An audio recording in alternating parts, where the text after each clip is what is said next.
Shopping stores for sales is something so many of us do this time of year, but come on, let's face it, our holiday shopping list sometimes includes the furriest of friends, our pets.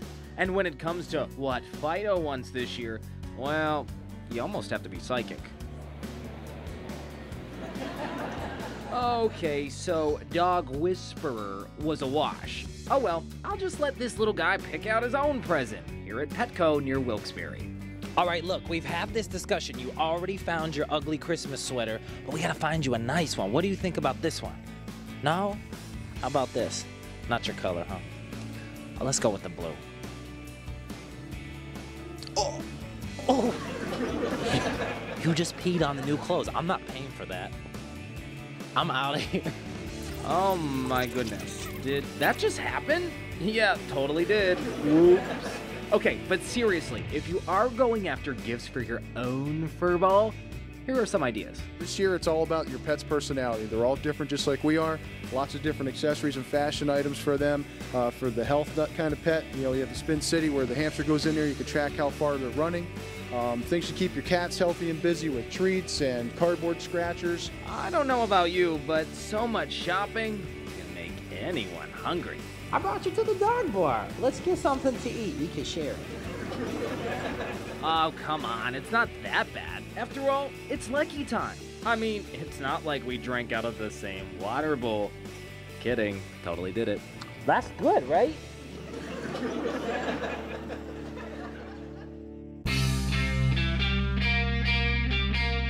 Get ready to go retro with a simple stroll down the yellow brick road inside Long Trout Winery near Auburn.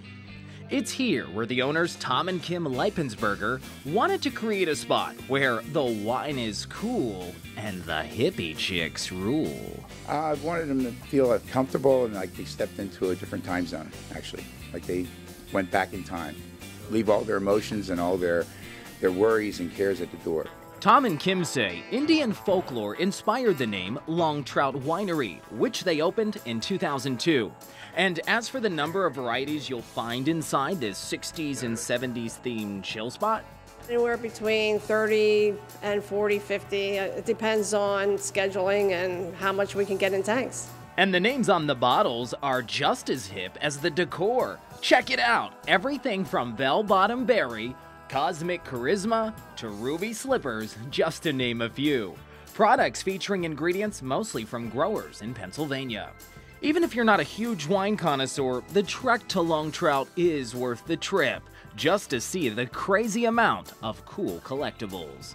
Everything from the Three Stooges to Star Trek to the Beatles to the Doors to their favorite rock bands to the things they had when they were a kid. Things that bring back memories. And just when you think wine in a retro atmosphere is the only thing you'll find here at Long Trout, how about this? They also have a certified disc golf course, also known as Frisbee Golf. You don't even have to buy any products to come give it a go. Apparently I have no game. Do you guys have any dogs that will go get that? No dogs. Fine, I'll go get it. So whether it's a game of disc golf you crave or a bench to veg near the Beatles, Long Trout Winery could be your ticket to a time warp.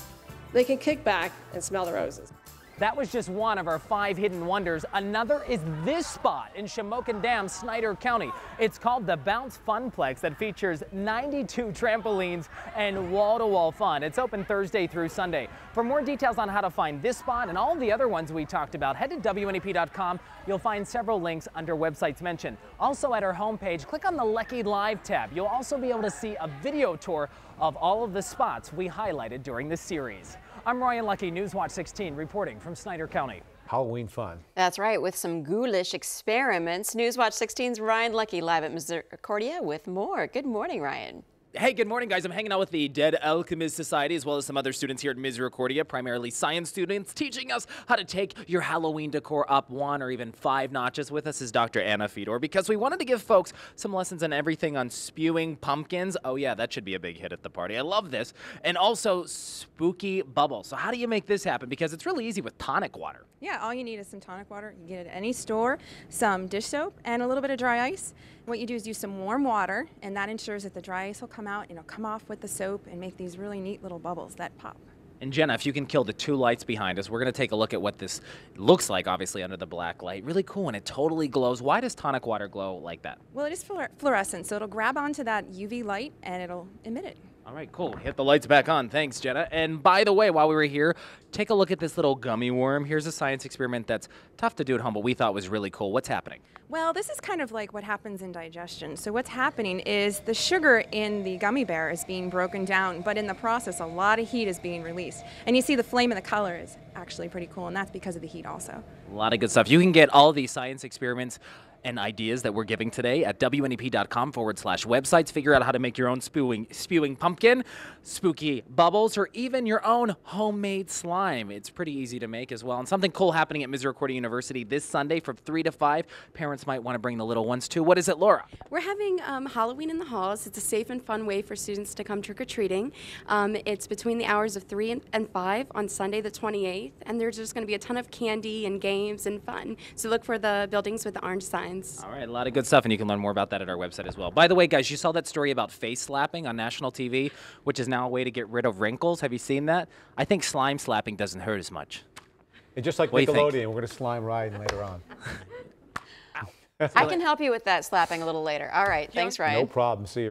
Like so many spots at the Tobyhanna Army Depot, this facility, known as Depot Maintenance of the Future, is also off limits to the public. It's here where workers overhaul navigation equipment and flight controls used in military aircraft. And another place you can't go is a top-secret crime lab in Luzerne County that's been around since 1975. And before you watch this story, a little warning. Some of the images may be disturbing to some viewers. State Police crime labs. They're the places investigators turn to help crack a case. 6 of them exist in the state. The one in our area is in Wyoming. 3 shots, 3 shots.